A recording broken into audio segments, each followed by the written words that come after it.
Shalom, selamat pagi saudara kekasih Tuhan Yesus Kristus. Kita bertemu kembali di ibadah pagi hari ini, Rabu tanggal 19 Juni 2024. Sebelum kita mendengarkan firman Tuhan, mari kita bernyanyi dari buku NDHKBP nomor 405 ayat 1.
Kita bersatu di dalam doa. Allah Bapa di dalam surga, terima kasih Tuhan, kami puji Engkau atas kehidupan yang kami nikmati sampai pada saat ini.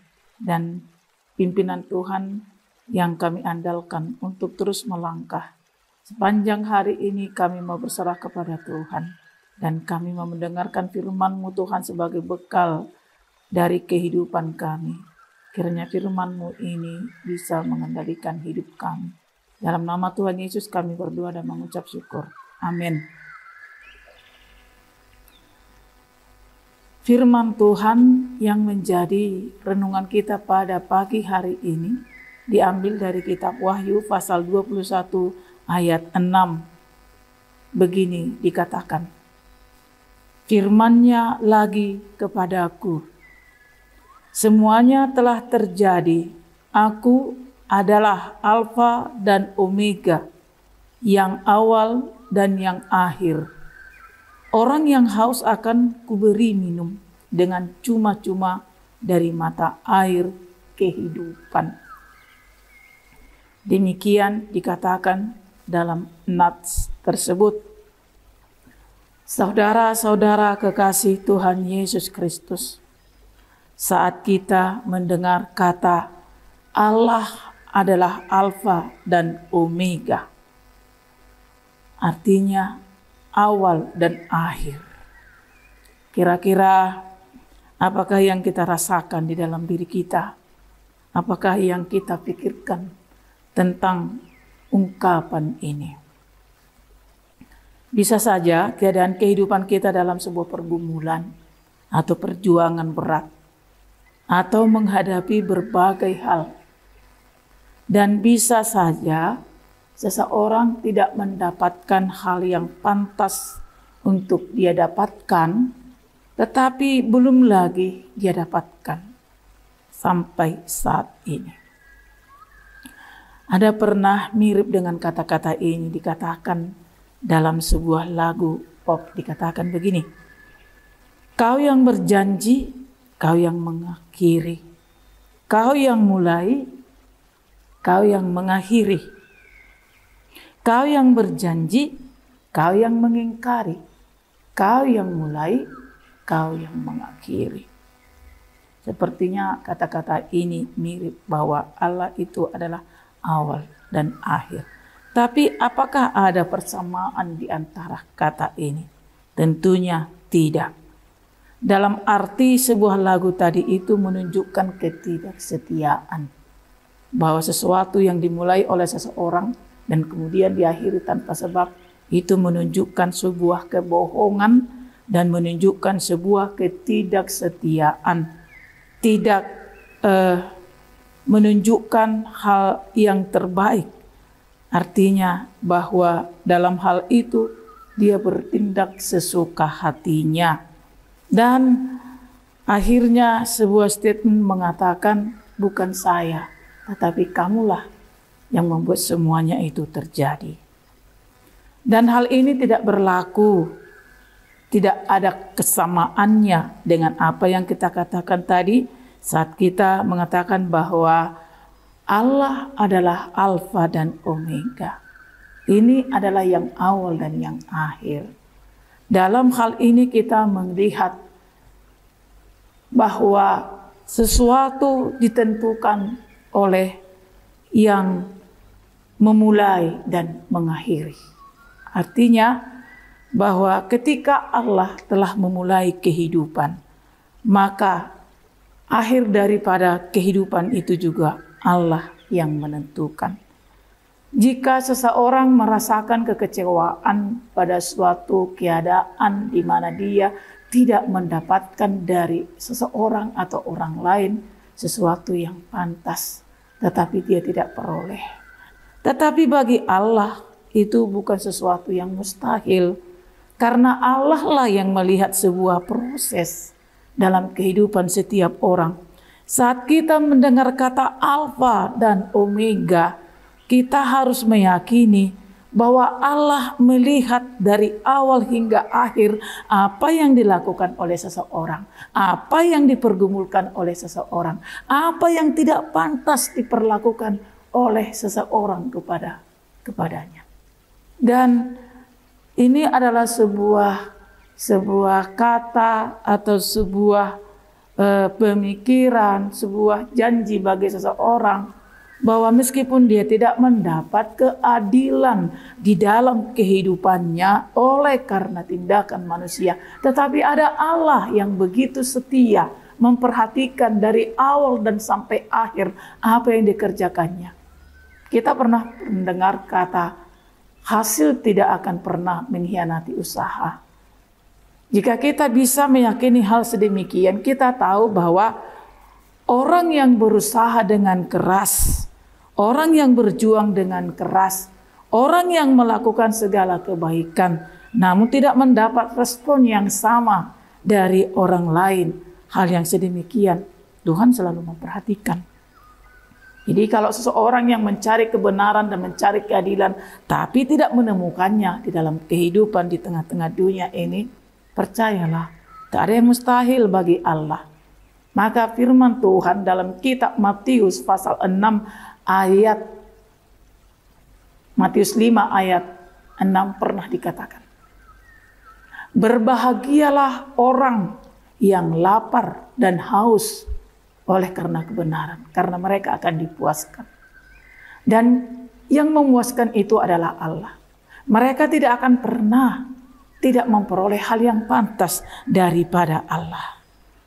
Jadi saudara-saudara kekasih Kristus, ketika manusia melakukan hal yang tidak pantas buat seseorang yang melakukan kebaikan, siapakah yang bisa memberi jawaban kepadanya? Jika dia tidak memperoleh sesuatu di dunia ini, meskipun itu pantas, apakah dia akan sia-sia juga di hadapan Allah? Tentunya tidak. Allah adalah Alfa dan Omega. Itu adalah sebagai yang menentukan. Allah yang setia, Allah yang mengetahui segala apa yang kita kerjakan dari awal hingga akhir. Dia yang akan memberikan yang pantas untuk setiap orang. Kemenangan bagi orang-orang yang layak untuk memperoleh kemenangan. Dan bagi orang-orang yang menang hingga akhir akan memperoleh upah kemenangan. Seperti kata sebuah lagu dalam bahasa Batak, namonangido muse mangaton parbueni hau hanguluani. Untuk orang-orang yang penakut, untuk orang-orang yang mendele, untuk orang-orang keji, untuk pembunuh, para sundal, para penyihir yang menyembah aji-ajian, penyembah berhala, tentunya itu tidak berlaku. Orang yang selalu melakukan hal-hal yang tidak berkenan di hadapan Tuhan, tentunya itu tidak berlaku. Tetapi orang yang haus dan lapar akan kebenaran Allah dan terus berjalan di dalam kebenaran Allah, mereka akan dipuaskan karena mereka rindu akan kebenaran. Mereka rindu. Berbahagialah mereka yang haus akan kebenaran. Mereka akan dipuaskan. Seperti kata firman ini, Aku adalah Alfa dan Omega, yang awal dan yang akhir. Orang yang haus akan kuberi minum dengan cuma-cuma dari mata air kehidupan. Sebab Allah adalah sumber dari air murni, air kehidupan yang memberi kehidupan kepada setiap orang yang terus berjalan di jalan Tuhan. Sebab hidup kita ini telah ditentukan oleh Tuhan. Dan hidup kita ini telah diawali dan akan berakhir kepada Tuhan. Oleh karena itu saudara-saudara kekasih Kristus, mari terus memperoleh bekal daripada Tuhan. Dan mari kita selalu menjadi orang-orang yang menjadi sumber-sumber yang tulus, yang bersih. Meski tak selamanya kita memperoleh seperti apa yang kita harapkan dari apa yang kita kerjakan. Jika kita tidak memperolehnya, Tuhan tahu dari awal hingga akhir apa yang kita kerjakan. Sebab seperti yang kita yakini, hasil tidak akan pernah mengkhianati usaha. Demikianlah Tuhan tidak akan pernah mengabaikan orang yang benar-benar haus akan kebenaran, haus akan keadilan, haus akan hidup yang benar-benar bersih di hadapan Tuhan. Mata air kehidupan. Dan kita tahu bahwa Allah itu adalah mata air kehidupan. Dan Allah akan bekerja dari awal hingga akhir. Ketentuan ada padanya. Semangat saudara-saudara yang kekasih dalam Tuhan Yesus Kristus. Jika kita punya janji Allah bahwa Dia yang selalu memperhatikan kehidupan kita dari awal hingga akhir, hasil pasti akan diperoleh setiap orang yang terus berjalan di jalan Tuhan, di jalan Tuhan. Amin. Kita bersatu dalam doa. Terima kasih Tuhan Yesus Kristus. Engkau yang selalu memberi harapan kepada kami dan memberikan kami kehidupan. Di dalam Engkau kami tidak akan pernah merasakan kekecewaan. Sebab Engkau mengetahui segala rancangan. Engkau mengetahui segala apa yang kami hadapi. Engkau mengetahui segala pemikiran. Dan Engkau tahu apa yang direncanakan dunia dan sekitarnya dalam kehidupan kami. Kami yang selalu mengandalkan-Mu Tuhan. Dan selalu berusaha untuk berjalan dan hidup sesuai dengan kehendak-Mu. Meski terkadang kami seolah terhalang oleh karena sesuatu hal. Tetapi kami percaya dan kami tahu dan kami yakin bahwa Tuhan akan terus memproses kehidupan kami dengan benar. Dan tidak akan pernah kami memperoleh hal yang tidak pantas sesuai dengan apa yang kami kerjakan di dalam kehidupan kami. Tuhan Yesus, bantu kami untuk selalu berjalan dan hidup di dalam kebenaran Tuhan. Sebab meskipun kami seolah-olah belum lagi memperoleh apa yang pantas untuk kami, tetapi Tuhan telah menyediakan banyak hal untuk kami. Dan sudah kami nikmati itu. Dan akan kami nikmati sampai akhir. Tuhan sudah mempersiapkannya buat kami. Hanya kami butuh kekuatan dari Tuhan. Supaya kami selalu kuat dan sabar. Dan tetap mempersiapkan diri kami. Menjadi alat Tuhan. Untuk menjadi saksimu. Bahwa Engkau akan bekerja sesuai dengan kapasitas Tuhan yang senantiasa setia untuk anak-anak Tuhan dan orang-orang yang berjalan di jalan Tuhan. Sebab di dalam dosa juga Tuhan mengampuni kami. Apalagi kami melakukan hal-hal yang benar di hadapan Tuhan. Bangkitkan orang-orang yang terus melakukan apa yang Tuhan kehendaki, supaya tidak patah, supaya tidak kalah, tetapi akan memperoleh kemenangan. Sebab kemenangan yang dinikmati adalah orang-orang yang berjalan, yang terus berpengharapan kepada Tuhan. Dan orang-orang yang menang akan menikmati upah daripada apa yang diperjuangkan. Terima kasih Tuhan Yesus, sertai kami untuk setiap kehidupan kami dan segala jalan hidup kami dan orang-orang yang terus kami doakan kepada Tuhan. Jadilah kehendak-Mu atas kami Tuhan, dan bantu kami untuk memenangkan iman kami. Dalam nama Tuhan Yesus kami berdoa dan mengucap syukur. Amin. Demikianlah renungan kita pagi hari ini. Kita bertemu kembali di renungan berikutnya. Tuhan Yesus memberkati kita semuanya. Shalom.